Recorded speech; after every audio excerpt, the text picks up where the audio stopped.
gentlemen, welcome aboard the Athletics Can't Wait Jets podcast, your nonstop shop for all things Jets. Now here are your hosts, Tim McMaster and Connor Hughes. Listen safely.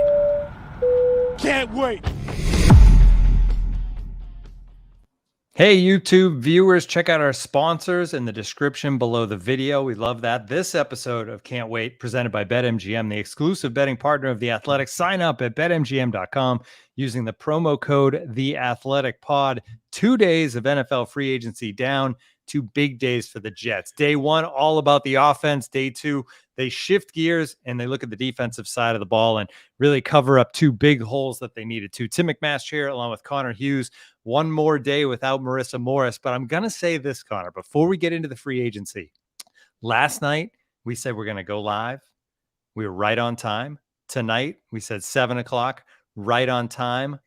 I don't know. We get blamed a lot, but I think we figured it out. I think we figured it out. And the other big thing too is that this one I think is even more impressive because we scheduled this one like 5 hours or so ago. I mean, when we were piecing together, like the Jets made obviously the signings of Tomlinson and CJ yesterday.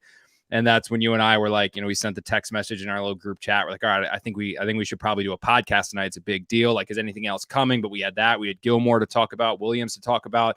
It was like, all right, let's do this. Like, let's get a podcast in. So it was kind of last second. So being on time was almost like, all right, we're sitting at the computer. It's just a matter of turning on the webcams and starting the recording. This one was one that we put kind of in motion a little bit earlier, had the timing set a little bit earlier, and we still made it on time. So I think this one's even more impressive. Like all things considered, I think this one's the one that's going to go in the Can't Wait Hall of Fame. I went for a walk with Mandy and the baby, still made it back on time. Yeah, magical, this one. All right, let's get into it. They go cornerback and safety on day 2. It's 2 positions that we obviously talked about on day 1. The guys we talked about on day 1 last night when we were doing the show were Stephon Gilmore and Marcus Williams. Those are not, well, we're going to talk about them today too, but that's not who the Jets got. Instead, the cornerback is DJ Reed. Let's start there. 3 years, $33 million.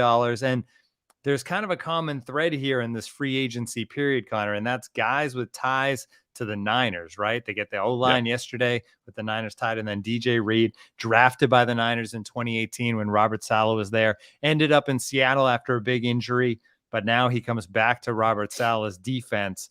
From what I've seen, not necessarily considered a pure number 1 cornerback, though. Is he good enough to be that for the Jets?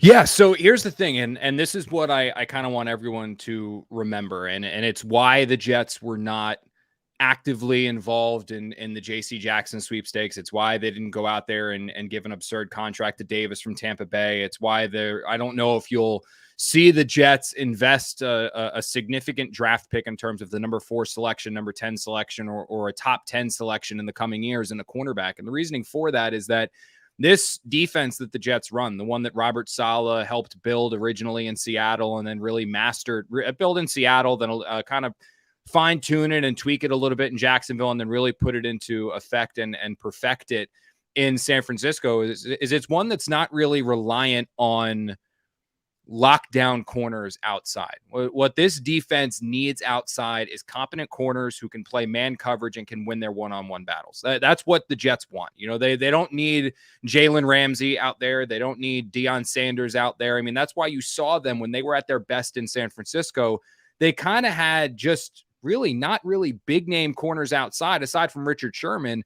And in Richard Sherman, he was not the player who was such a dominant force in Seattle. He was not that Richard Sherman. He was kind of half of what that Richard Sherman was. So the Jets don't necessarily need elite level guys out there, which is why, again, they were not in the Jackson sweepstakes. They were not in the Davis sweepstakes.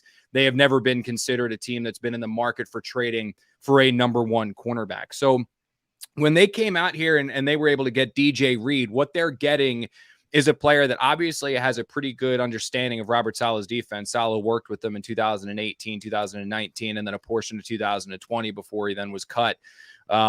But he's a guy that fits exactly what the Jets need. Now, I'm fortunate enough where I know a couple of my sources are actually they're in Seattle, like they work for the Seahawks. So this one ended up kind of working out pretty well that they were able to sign him. That I wasn't able to just talk to people within the Jets building. Was able to go to the team that Davis is from and kind of pick their brain on what they got. And the funny thing is that I heard a lot of very, very similar things, both from the people that I talked to in Seattle and obviously the people that I talked to within the Jets building. And reading off, obviously, a couple of the text messages that I got here. Elite competitor is one thing that I had, is somebody who he's only 5'9", but he plays much bigger than what he is. He's incredibly instinctive. He loves football. He's one of those guys that I heard he's not an unbelievable on-ball defender, but he is somebody that has pretty good ball skills. He's not going to kind of find himself out of position when the ball's in the air like Bryce Hall is.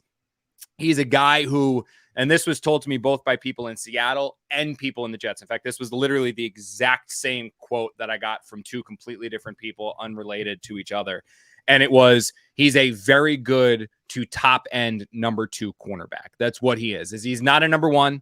He's never going to be a number 1. He's not somebody that is ever going to strike or fight to be probably. I doubt he's ever going to be a Pro Bowl player. I don't think he's ever going to be an all-pro player. He's never going to be that kind of a guy, but he is a very, very, very good number 2, potentially elite level number 2. And that's what the Jets wanted to go out there and get this offseason. They wanted to go out there and get a cornerback that they can put on one side of their defense and not have to worry about him. They believe that Reed is that player. He's a guy who can play zone. He's a guy that's also very good in man coverage. Like I said, he's got pretty good ball skills. He's instinctive, loves football, incredible competitor, has obviously played at a very top level. He has experience within this defense, has experience working for Saleh. And what they now have is a player that they can say, okay, you go over on that side of the defense. You're our outside corner there. Then they are going to have Bryce Hall, Brandon Echols, and Isaiah Dunn compete for that other cornerback spot on the other side. I know Jet fans get very up in arms when you criticize Bryce Hall. I know Jet fans kind of get a little ornery when you criticize Bryce Hall. But the fact is that the public perception of Hall is a little bit different than what the perception is of him inside the Jets building. The Jets believe that Hall, Dunn, and Echols are all fringe number 2 corners, but really more number 3 corners. They are hoping that because all of these guys are young, especially in Dunn and Echols' case, because they're coming off rookie seasons, they're hoping that Echols and Dunn or potentially Hall can take that next step this coming year and develop into a number 2 corner. Because if they can get another player that is a solidified, bona fide number 2 guy, pair him with Reed, but then you have Mike Carter in the nickel position, that's a scheme that, all right, now you're starting to, you've got some groceries for Robert Saleh to cook with here, because this defense, when it's at its best, it is run by the defensive front. It is the defensive line that makes this defense work. You've got a dominant, forceful defensive front that can attack and get home with just 4. You've got 2 rangy safeties back deep that can prevent anything over the top. And what those 2 things do is it alleviates the pressure on the cornerback position, which is why you can survive without the lockdown, bona fide, no doubt, shut down corner on the either side. So with Reed, this was a big addition for the Jets. This was a guy that they targeted, somebody that they got on a very team-friendly deal, which was another thing and another this was another common trend that I think we've seen Joe Douglas's first 2 off seasons. I know we talked about being aggressive, but it's really been the exact same thing here in off season number 2. He's never going to overspend. He's never going to pay for more what he's worth. And when you look at the Tomlinson deal, the CJ deal, this deal for Reed, and also the deal for Whitehead, these are all deals that are very cap friendly and team friendly. So the Jets were able to go out there and get a player who is young, somebody who is a scheme fit, somebody who is a need fit, someone who is a financial fit, and he's going to take over there on the other side and be a focal point of this defense. I know there's some Jets fans out there that are thinking, okay, that's fine. We got a corner. We needed a corner, but we wanted Stephon Gilmore. Yeah. Why not, Connor? What was the difference maker there? Was it just that, does he want to play for a winner? Do you know? No, I don't think it was so much that. I honestly, doing some homework on it, it was actually financial is what I heard. A lot of what people told me about Gilmore is that it was just very financial. And there was a scheme fit there with the Jets. It was, he was going to work schematically for New York. He was going to work as filling a need. He was going to be able to do some things that the Jets were going to want to do, be their Richard Sherman for this year's defense. There was some early interest there from the Jets. The problem was, and I think this happened also with Marcus Williams, is that, and again, man, this is just going to be a trend, and I'll touch upon this right after I answer the question directly, is that Joe Douglas is never going to pay more for a player than what he believes that player is worth. It's just, he's not. And I know that can frustrate fans, especially fans that want to see an infusion of talent, and especially fans that want to see a big jump in overall players that, look, We need a safety. We need a corner. Who cares if it costs $5 million more than you want to spend? Go get that corner. Go get it. The market dictates the value, right? That the market is what tells you what this player is worth, not what your head tells you this player is worth. If somebody's willing to pay $15 million for this player, well, guess what? That's what that player's value is, $15 million. No, that's not how Joe Douglas works. Joe Douglas operates in his own vacuum. You can get frustrated by it. You can get angry by it. You can disagree with it. Unfortunately, if you're a Jet fan, this is just how it's going to operate, and this is just how it's going to work as long as Joe Douglas is this team's general manager. He looks at a player. He says, I'm willing to pay this player X.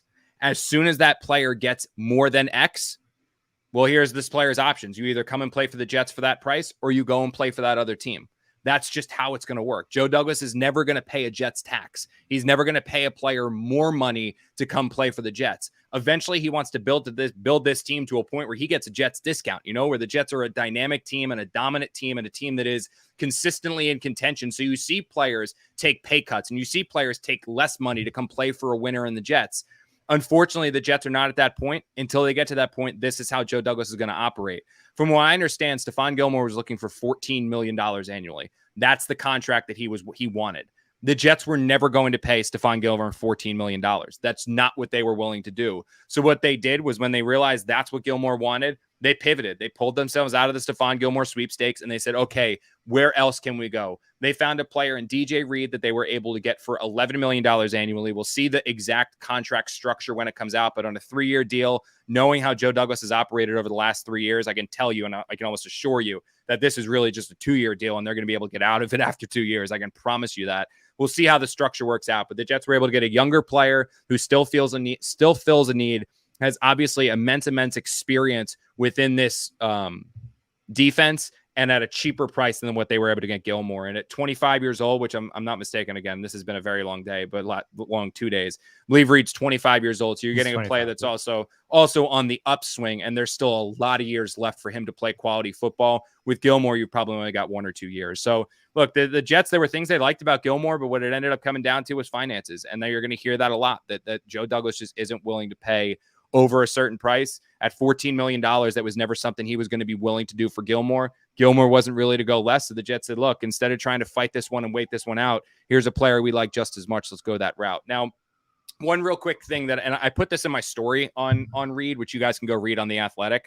I was doing some research, and if you see, he had a pretty good rookie season for San Francisco where he had to fill in, played pretty well in spot duty. Second year didn't play as much, had a lot of high expectations for San Francisco going into 2020. They waived him very early on in training camp. So I did some research on that, what actually happened?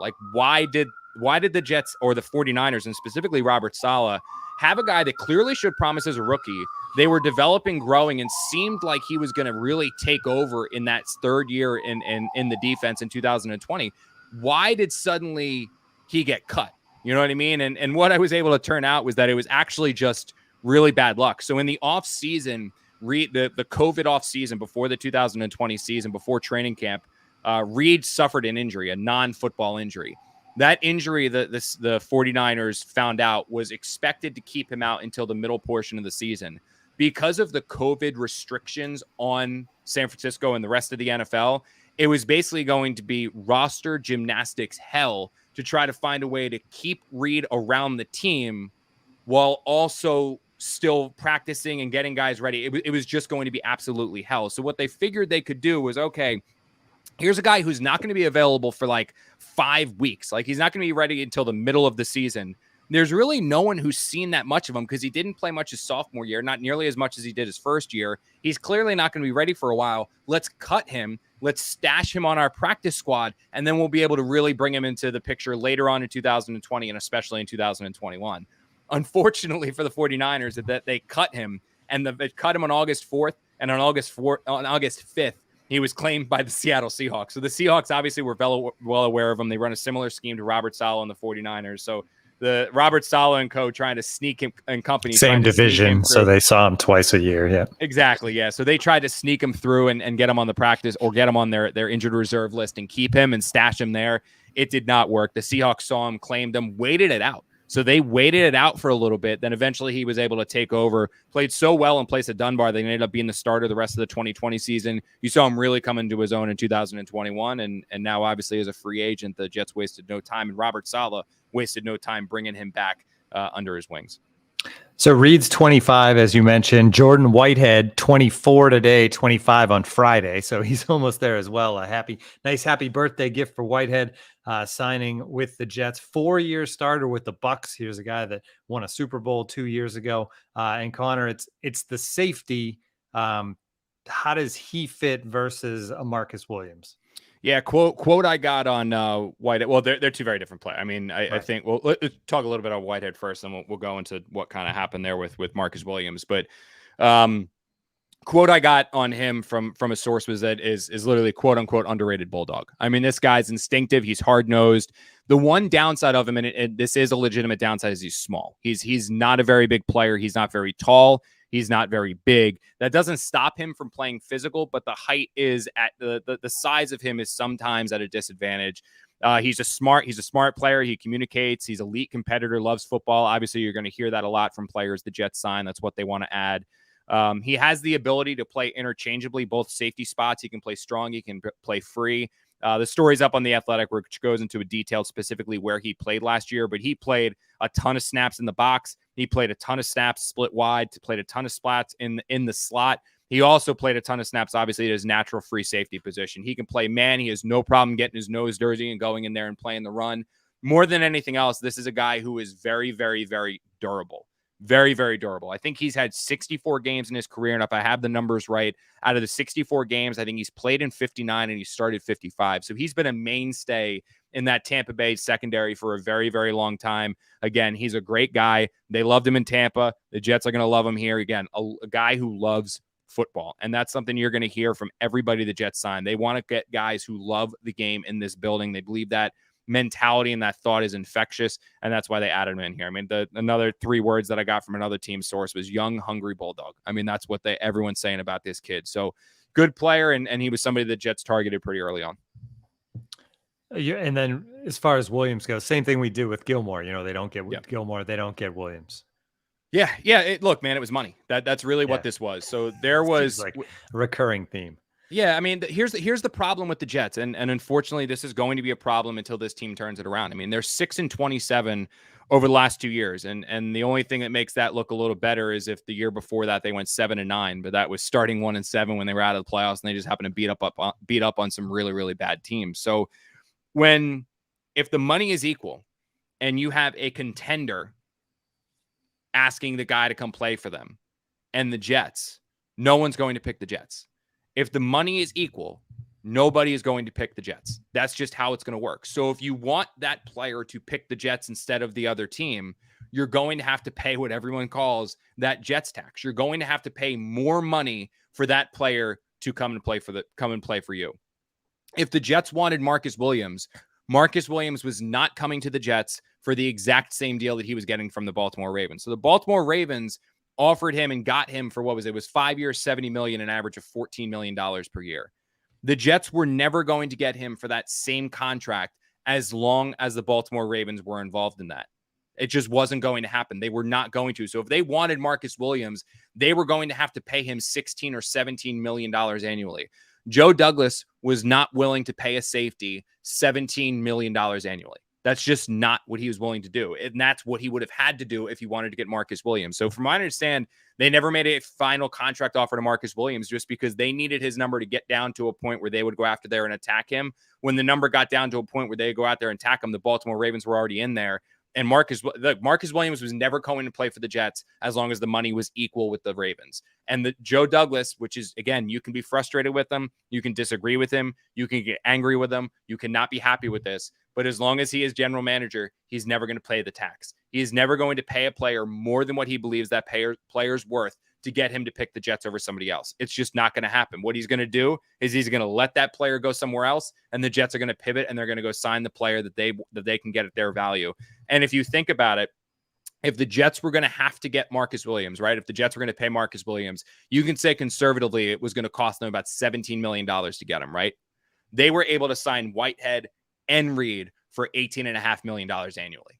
That's what it cost them. So the Jets were able to get 2 players for the price of 1. They love Whitehead. They don't believe it's a consolation prize. They loved him just as much as anyone else. They were able to get him, get their corner, and really go take some legitimate steps forward in solidifying this secondary and getting this team to a point where they can really start to turn a corner and at the minimum find themselves in some football games.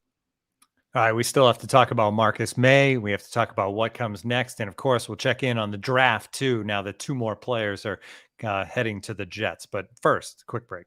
With the Super Bowl in the rear view, both basketball and hockey are starting to ramp up. And for many of us, there's no better way than to enjoy the games than by having some skin in the game, which is why BetMGM remains the exclusive betting partner of The Athletic. And as a fan of The Athletic, you can bet $10 to win $200 plus a free 1-year subscription or extension to your subscription with The Athletic when you bet with BetMGM using our promo code. Just sign up at BetMGM.com and use the promo code TheAthleticPod at checkout to take advantage of this special offer from the king of sportsbooks. Visit BetMGM.com for terms and conditions. 21 years of age or older to wager. Arizona, Colorado, Washington, D.C., Indiana, Iowa, Michigan, New Jersey, Nevada, Pennsylvania, Tennessee, Virginia, and West Virginia only. Excludes Michigan disassociated persons. Please gamble responsibly. Gambling problem? Call 1-800-NEXT-STEP in Arizona, 1-800-522-4700 in Colorado, Washington, D.C., Nevada, Wyoming, and Virginia, 1-800-270-7117 for confidential help in Michigan, 1-800-GAMBLER in Maryland, New Jersey, Pennsylvania, and West Virginia, 1-800-BETS-OFF in Iowa. Call or text the Tennessee Red Line 800-889-9789 in Tennessee or call 1-800-9-WITH-IT in Indiana.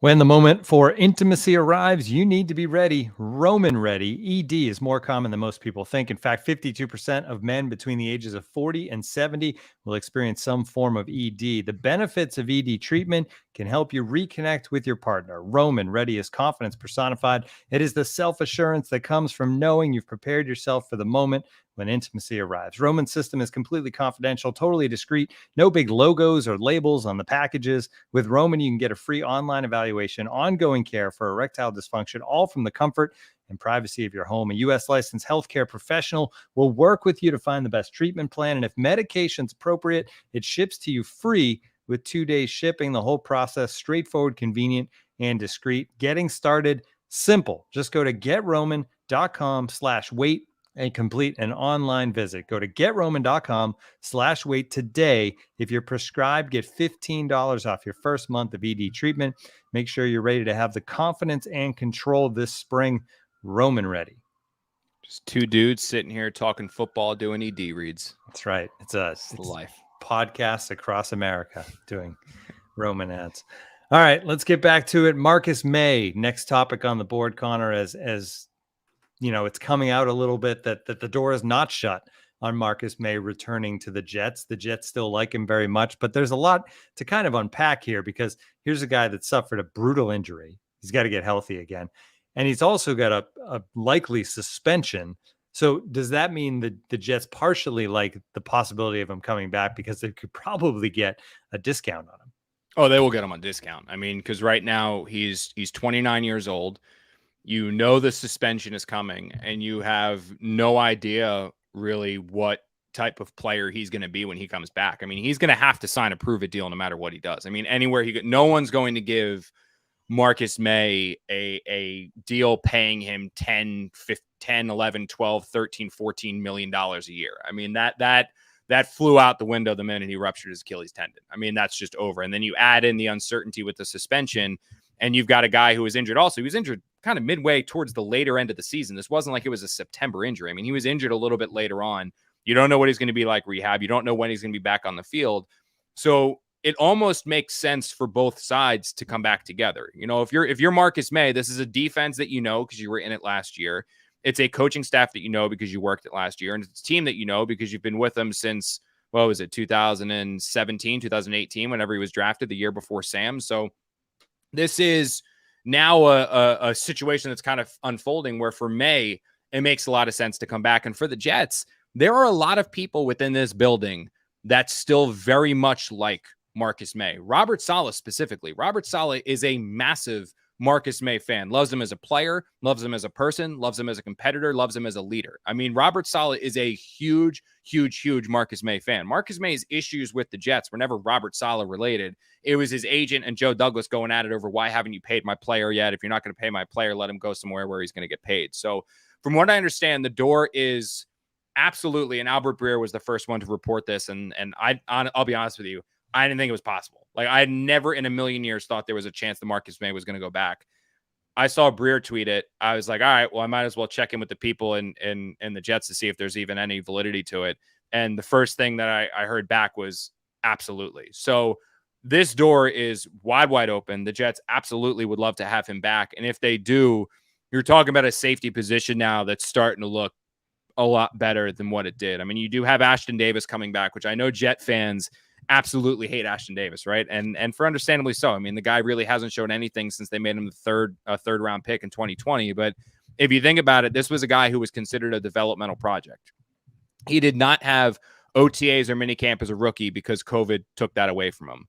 He then was supposed to sit behind Jamal Adams and Marcus Maye and learn a little bit. Instead, the Jets traded Jamal Adams and he was forced into the lineup. He then gets a foot injury, and the foot injury robs him of year 2 OTAs, minicamp, and all of training camp until he eventually gets healthy. And because of the injuries at safety, the Jets are like, hey, get on the field. We need you. So the Jets are not willing to give up on Ashton Davis yet. The Jets want to see how he comes back. They believe that he might take a legitimate step forward now this offseason because he's going to have the chance to have an OTAs and a minicamp and an offseason program and all those fun things. So you've got that player who the Jets still believe in. You've got LaMarcus Joyner, who they re-signed. You've got a guy in Pinnock, who's a player that actually flashed pretty good and is now, for the first time in his career, able to focus on just one position because he was a corner in college, corner free safety coming out of college. Now the Jets are saying, you're just a safety, so he can practice on that. So you got Davis, you've got Joyner, you've got Pinnock, Will Parks is back, Marcus Maye, if they're able to re-sign him, and then Whitehead. So you've got a nice little grouping there that's probably going to give the Jets some not only starting caliber players and good caliber players back deep, but also guys where if something happens to someone or someone goes down, you've got now a nice little rotation of guys that can come in and play and contribute. So it's certainly a defense that's looking a lot better. Caveat is everyone's got to stay healthy, which seems like it's been an issue for the Jets the last few years. But absolutely, it's a position that's looking pretty good.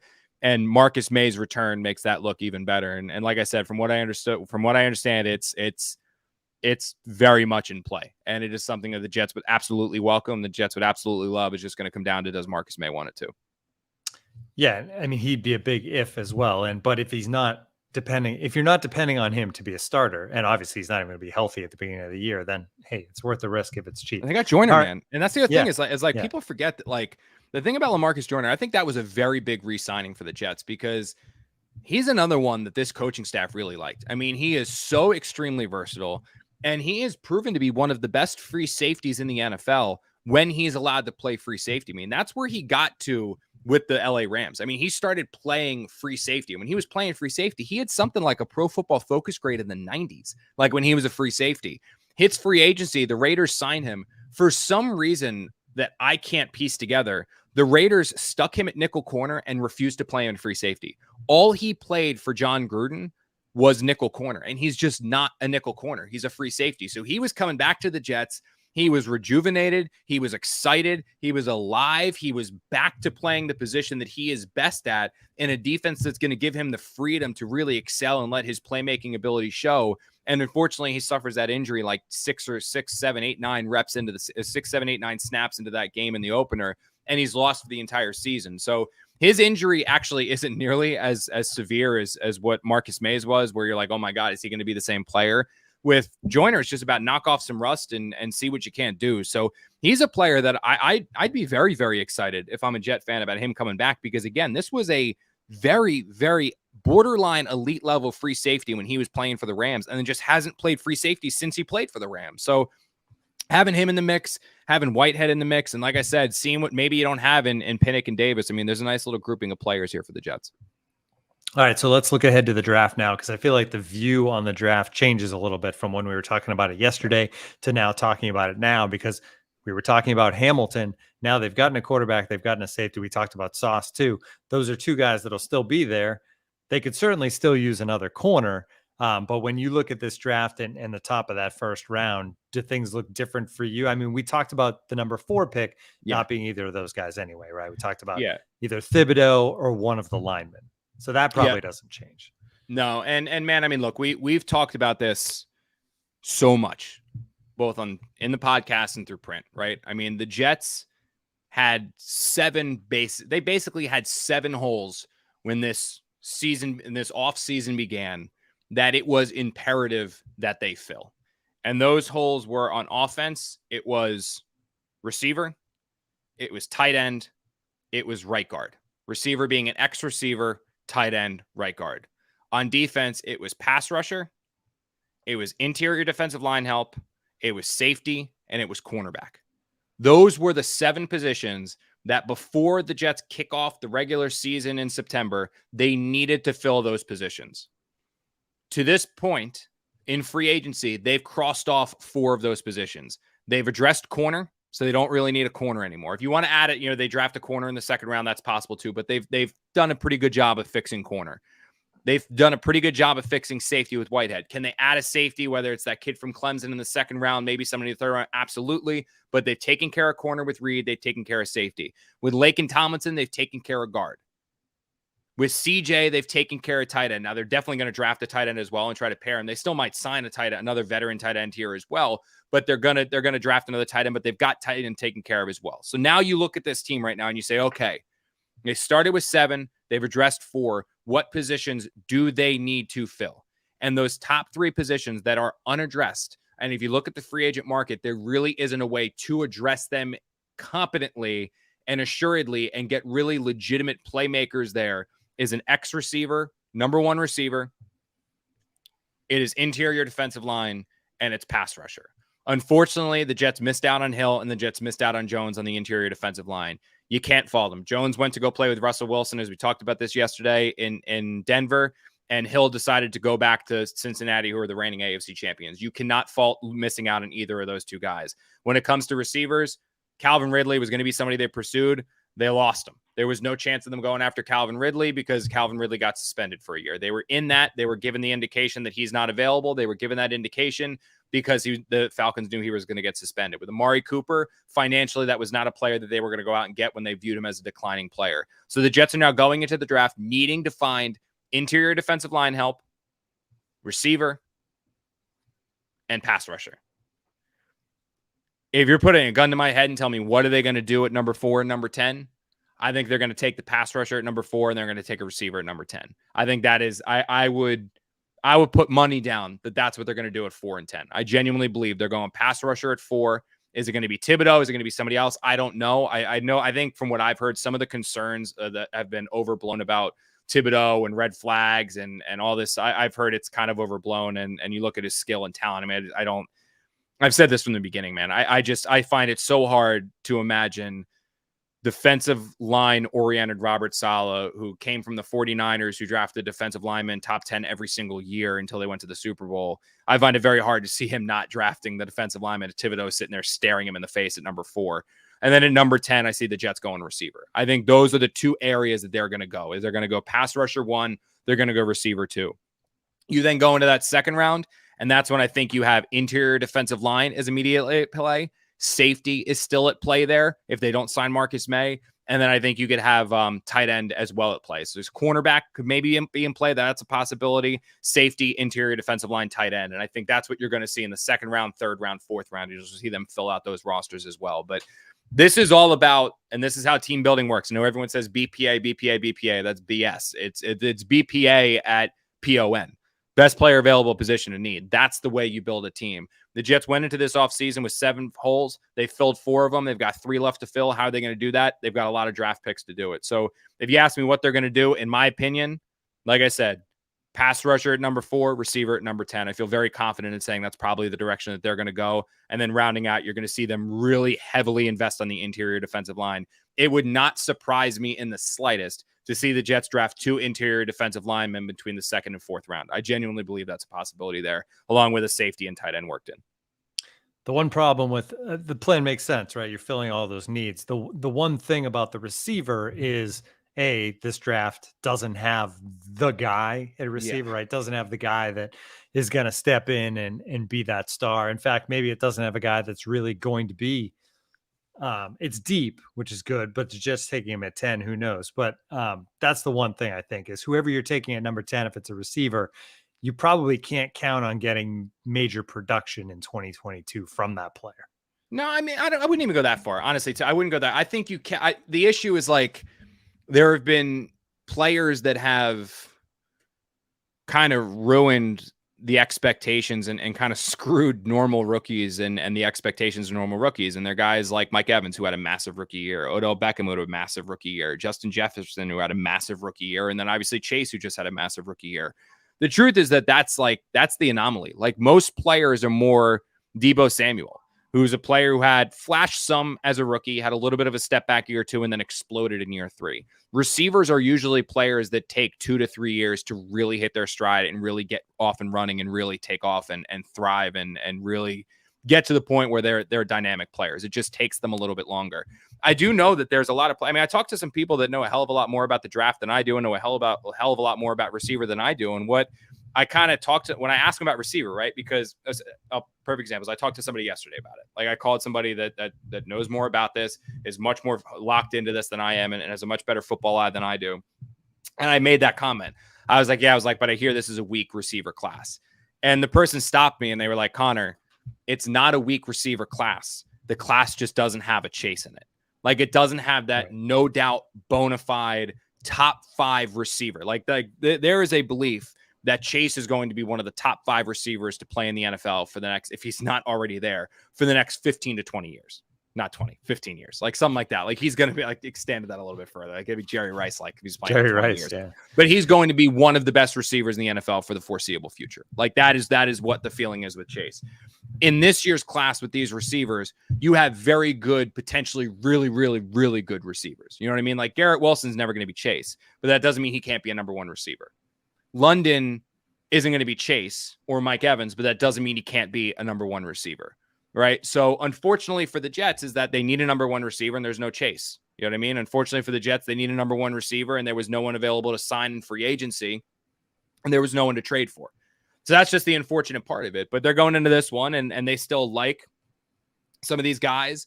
They like the guys that are there and they are more than willing to go out there and get one and develop them. And you put that player next to Corey Davis with Elijah Moore in the slot, and the Jets believe that they can make something happen there. And you add another tight end to the mix, and suddenly you've got some weapons, and maybe you can't develop them and put them in place. I mean, Michael Floor, one of his expertise is his receivers. That's his thing, is he likes receivers, he knows receivers. So if he feels confident in the Jets drafting one, and he feels confident that he can work with that player, then I think the Jets are going to be in a pretty good position. But I mean, yeah, it is a shame that there's no Chase. It's a shame that there's no one that could take it for that. You're like, holy crap, this guy's such a stud. But at the same time, there are still some receivers that you really like.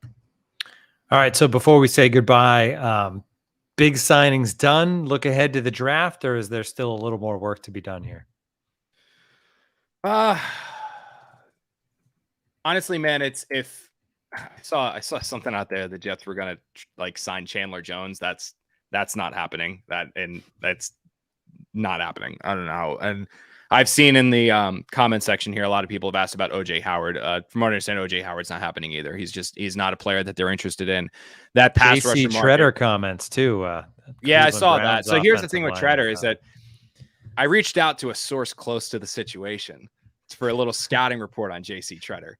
And because the one thing I know about the Jets is that they are trying to get nasty up front. Like they felt that the offensive line was a little soft over the last couple of years, and they just want to get some nasty SOBs up there to just kind of instill a different mentality up front. So if Treader was one of those guys, like just a nasty SOB, I could absolutely see the Jets saying, okay, here's what we're going to do. We're going to cut Connor McGovern, save $9 million. We're going to go put it into Treader and bring him in here. But based off of a source close to the situation, I've heard nothing but incredible things about Treader, that this is a guy who is athletic. So he's too nice a guy for the Jets. He's a nice to player. sign him. He's a nice guy, but he's not. This doesn't mean the Jets won't grab. I haven't talked to anyone in the Jets about Treader. Like I really haven't. But just knowing that they want to get nastier up front, and Treader doesn't have that personality of a nasty guy. Like, I don't necessarily know, like, nasty in between the lines, like not off the field, like in between the lines, nasty. I don't know if that's an area that they would go, or if they would say, you know what, let's just wait this one a little bit longer. Let's see what we can't find in the draft. See if there's a player that we might not go after there and get. So he's one that I don't again, I have not, this is not me talking to anyone within the building. Like, I have not started to do my homework on Shredder and the Jets and if they're going to make that pursuit.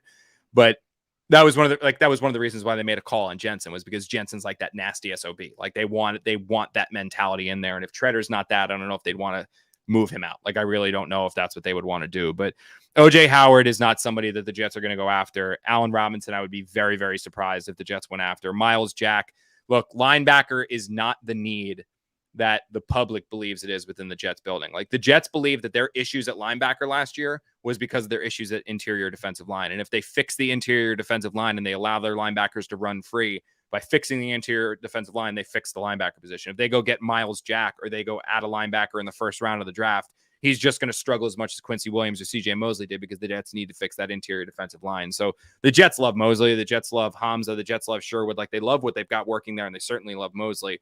They're not worried about that. So if you're looking for where the Jets are going to go from here, from my understanding, and this is from talking, that the big signings are done. Like, this is like the big splashes, the big waves, the big moves that the Jets were going to make.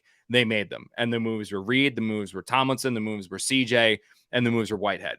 Those were the four main big moves that the I love Jets that you made. just say CJ because you're terrified to say Is it his last Uzomah? name. Is it so is it Uzomah?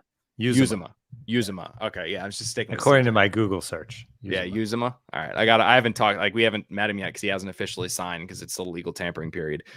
But those four signings were the big ones for the Jets. So now moving forward, what you're going to see is they're not done signing players. They're still going to sign players, but the guys you see from here on out are going to be more depth signing, value signing, things like that. If I was to compare it to anything, I would think last year the Jets made their splashes, right? They went out there, they got Corey Davis. They went out there, they got Carl Lawson. They went out there and they got Jared Davis. Those were like their big three signings that Douglas wanted to get, and he went out there and got. After that, you saw guys come in here like Joyner, like Sheldon Rankins. I would expect over the next coming days, week or so, you're going to see more Rankins-like signings. You're going to see Joyner-like signings, guys on 2-year deals, guys on 1-year deals, guys for under $6 million, guys for under $5 million that are going to contribute, be good veterans, be good placeholder stopgap guys. But as far as, like, if you think the Jets are going to go out there and get like Jadeveon Clowney, or the Jets are going to go out there and get Chandler Jones, or the Jets are going to go out there and get some, guy that's going to cost $10+ million a year or $40 million, those are done. They made their splashes. It's the four signings that they made to this point. Now it's going to be about depth and value from here on out. All right, good stuff. The Jets have been busy. It's been fun bringing you this stuff the last 2 nights. If you want to join The Athletic, we got a great deal going right now. You read all Connor's stuff. If you're not already a part of The Athletic, $1 for 6 months, so $1 a month for 6 months. Go to theathletic.com/can't wait for that deal. Next time we are back with the show, Marissa will be back, so I'll have to do less work. It's Maybe. gonna be great. I don't know. I think she might find a little, like, we'll see. I think she might find like another byline or something like that, or some little secret clause to sneak out a few more minutes of PTO. A little more PTO. We'll probably be starting late though on the next episode because of that. Thanks for tuning in to the Can't Wait podcast.